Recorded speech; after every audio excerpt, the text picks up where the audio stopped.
भगवान सदाशिव ने श्री सनत कुमार से कहा, अब मैं सावन के मंगलवार के व्रत का महात्म्य सुनाऊंगा, ध्यान पूर्वक सुनो। इस व्रत को करने से वैधव्य का नाश होता है। विवाहोत्तर 5 वर्ष तक इस व्रत को करना चाहिए। इस व्रत का नाम मंगला गौरी व्रत है। ये व्रत ताप का नाश करने वाला है। विवाह के पश्चात पहले मंगलवार के दिन इस व्रत को आरंभ करना चाहिए। पुष्प मंडप का निर्माण करके उसे कदली स्तंभों से शोभित करना चाहिए। उसे अनेक प्रकार के सुंदर वस्त्रों और फलों से सजाना चाहिए। मंडप में देवी की सोने की प्रतिमा बनवाकर स्थापित करनी चाहिए। यदि सोने की प्रतिमा बनवाने की शक्ति ना रखते हो तो अपनी शक्ति के अनुसार किसी अन्य धातु की प्रतिमा बनवाकर स्थापित करनी चाहिए। इसके बाद उस प्रतिमा का अर्चन करना चाहिए। इस मंगला गौरी की प्रतिमा का 16 उपचारों और 16 दूर्वा दलों से और 16 चिड़चिड़ा दलों से, 16 चावल और 16 चने की दाल के दानों से अर्चन करना चाहिए। 16 बत्तियों का एक दीपक होना चाहिए अथवा 16 दीपक जलाकर भक्ति द्वारा दही और चावलों का नैवेद्य समर्पण करना चाहिए। देवी की मूर्ति के पास सिल लोढ़ा रखना चाहिए। इस तरह 5 वर्ष तक व्रत करना चाहिए। फिर उद्यापन करके माता को वायना देना चाहिए। अब वायना के संबंध में सुनो। मंगला गौरी की एक पल सोने की प्रतिमा बनवानी चाहिए या आधे पल या आधे से आधे पल की प्रतिमा बनवानी चाहिए। अपनी शक्ति के अनुसार सोने अथवा चांदी के घड़े को चावलों से भरना चाहिए। उस घड़े के ऊपर पहनने के कपड़े या चोली रखनी चाहिए और उसके ऊपर मंगला गौरी की प्रतिमा रखनी चाहिए। देवी के पास, जैसा कि मैं ऊपर भी कह आया हूँ, सिल लोढ़ा रखना चाहिए। यह सिल लोढ़ा चांदी का होना चाहिए। इस प्रकार माता के लिए वायना देना चाहिए। हे सनत कुमार, इस प्रकार व्रत करने से 7 जन्म तक अटल सौभाग्य और पुत्र पौत्र एवं संपत्ति आदि सब अपने आप प्राप्त हो जाया करते हैं। सनत कुमार ने भगवान शिव से पूछा, प्रभु, इस व्रत को पहले पहल किसने किया था और उसके करने से किस फल की प्राप्ति हुई? कृपा करके आप मुझे इस व्रत के संबंध में इस प्रकार बतलाएं जिससे इस व्रत में मेरी श्रद्धा हो जाए। भगवान श्री सदाशिव ने कहा, हे सनत कुमार, प्राचीन काल में कुरु देश में श्रुतकीर्ति नामक एक राजा शास्त्र ज्ञाता, कीर्तिमान एवं शत्रु रहित था। वो 64 कलाओं का जानने वाला, धनुर्विद्या में निपुण था। उसके यहाँ संसार की किसी वस्तु की कमी न थी। कमी थी तो केवल एक संतान की।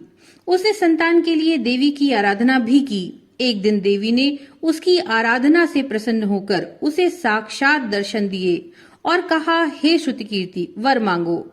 राजा श्रुतकीर्ति ने कहा, माँ, यदि आप मुझ पर प्रसन्न हैं तो मुझे एक पुत्र दें।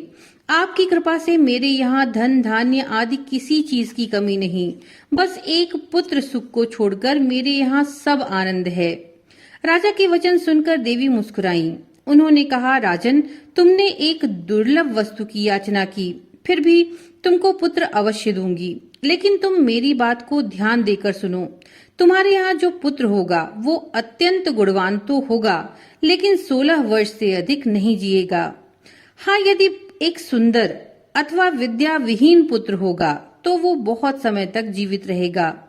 देवी की बात सुनकर राजा चिंताग्रस्त हो गए। उन्होंने अपनी रानी से बात की और फिर उसकी बात से गुणी संपूर्ण लक्षण युक्त 16 वर्ष की आयु वाला पुत्र मांगा। देवी ने कहा, राजा, मेरे मंदिर के मुख्य द्वार पर आम का पेड़ है। मेरी आज्ञा है कि तुम उस पेड़ से एक आम तोड़कर अपनी रानी को खाने के लिए दो। उसको खाने से रानी को अवश्यमेव गर्भ रहेगा। राजा ने प्रसन्न होकर देवी के मंदिर के मुख्य द्वार पर जो आम का पेड़ था वहां से एक आम तोड़कर अपनी पत्नी को खाने के लिए दिया। रानी ने देवी के आदेशानुसार फल खाया और 10 मास के पश्चात उनके यहाँ देव पुत्र तुल्य पुत्र पैदा हुआ। हर्ष शोक से संपन्न राजा ने राजकुमार का जात कर्म आदि संस्कार करवाया और भगवान सदाशिव का ध्यान धरकर उसका नाम रखा चिरायु। लड़का अपने माता पिता की देखरेख में चांद की तरह बढ़ने लगा। दिन बीतते चले गए और उसका 16वां वर्ष शुरू हुआ। राजा रानी दोनों को चिंता सताने लगी। राजा ने सोचा, मैंने यह पुत्र बड़े कष्ट से प्राप्त किया है, अपनी आंखों से मैं इसकी मृत्यु कैसे देखूंगा। ये विचार करके उसने राजकुमार को उसके मामा के साथ काशी भेज दिया। जाने के समय रानी ने अपने भाई से कहा, तुम कार्पटिक वेश धारण करके राजकुमार को काशी ले जाओ। मैंने इसके जन्म से पूर्व भगवान श्री सदाशिव से प्रार्थना की थी कि हे प्रभु, पुत्र प्राप्ति पर मैं उसे जगतपति की यात्रा के लिए भेजूंगी। तुम इसको इसी समय काशी ले जाओ, इसकी देह प्राण की रक्षा करना। रानी का भाई अपनी बहन की बात सुनकर भांजे के साथ काशी चला गया। कई दिन की यात्रा के पश्चात वो आनंद नगर पहुंचा। वहां पर वीरसेन नामक राजा राज्य करता था, जो कि शास्त्र ज्ञाता, कीर्तिमान और शत्रु रहित था। उस राजा की कन्या मंगला गौरी अपने रूप लावण्य के कारण चहुं ओर प्रसिद्ध थी। वह राजकुमारी आकाश के चांद की तुलना में धरती का चांद थी। जिस समय राजकुमार चिरायु और उसके मामा आनंद नगर में शहर के बाहर के शाही बगीचे में पहुंचे, उस समय राजकुमारी मंगला गौरी अपनी सखी सहेलियों के साथ खेल रही थीं। राजकुमार चिरायु और उसका मामा खेलती हुई लड़कियों को देखने लगे। खेलती हुई लड़कियों में से एक ने क्रोध में भरकर राजकुमार को अपशब्द कहे। उस बालिका को क्रोधित और दुर्वचन कहते देखकर राजकुमारी ने उस बालिका से कहा, हे सखी, तुम दुर्वचन क्यों कहती हो? मेरे संग अयोग्य वाणी बोलने वाली कोई भी स्त्री नहीं है। देखो, मंगला गौरी के प्रसाद एवं मंगला गौरी व्रत के प्रभाव से मेरे हाथ से जिसके माथे पर चावल गिर जाए, उसके साथ मेरा विवाह हो जाने पर यदि वह थोड़ी आयु वाला है तो भी चिरायु हो जाएगा। इसके बाद सब बालिकाएं अपने अपने घरों को लौट गईं। उस दिन राजकुमारी का विवाह बाल्हिक देश के दृढ़धर्मा राजा के पुत्र सुकेतु नाम वाले राजकुमार के साथ होने वाला था। लेकिन सुकेतु मूर्ख, कुरूप और बहरा था। वर पक्ष वाले उसकी बजाय विवाह मंडप में अन्य अच्छा वर ले जाने की इच्छा प्रकट कर चुके थे। विवाह के पश्चात सुकेतु के बजाय प्रस्तुत वर को भगा दिया जाएगा और सुकेतु बाल्हिक देश को अपनी पत्नी लेकर लौट जाएंगे, ऐसा विचार था। ऐसा विचार करके वरपक्ष के कुछ आदमी चिरायु के पास जाकर उसके मामा से कहने लगे, ये बालक तुम हमें दे दो, इसके साथ हमारा कार्य सिद्ध होने वाला है। इस भूमि पर परोपकार जैसा अन्य कोई धर्म नहीं। उन लोगों की बात सुनकर चिरायु का मामा प्रसन्न हो गया, क्योंकि वह बगीचे में मंगला गौरी की बात सुन चुका था। उसने वर पक्ष वालों से कहा, आप लोग इस लड़के को क्यों चाहते हैं? विवाह के लिए वस्त्र, गहने आदि तो मांगे जा सकते हैं, लेकिन कोई वर थोड़ी मांगा जाता है। फिर भी मैं आपकी बात रखता हूँ और लड़का आपको देता हूँ। वर पक्ष के जो लोग थे राजकुमार चिरायु को विवाह मंडप में ले गए और विवाह कार्य सिद्ध हो गया। जब सप्तपदी आधिकारी होने के बाद रात में राजकुमार मंगला गौरी के साथ गए, तभी उनका 16वां वर्ष समाप्त हो रहा था। ठीक उसी समय काल सांप के रूप में वहां पर आया। संयोगवश उसी समय राजकुमारी की नींद खुल गई और वह सांप को देखकर मारे भय के कांपने लगी। फिर उसने भय त्याग कर सांप की पूजा की, पीने के लिए उसे बहुत सा दूध दिया, प्रार्थना की, दीन वाणी से उससे स्तुति की। मंगला गौरी ने कहा, मैं उत्तम व्रत करूंगी, मेरे पतिदेव जीवित हो जाएं और चिरंजीवी हों। देखते देखते सांप कमंडल में प्रवेश कर गया। अपनी कुच की चोली से राजकुमारी ने कमंडल का मुख बांध दिया।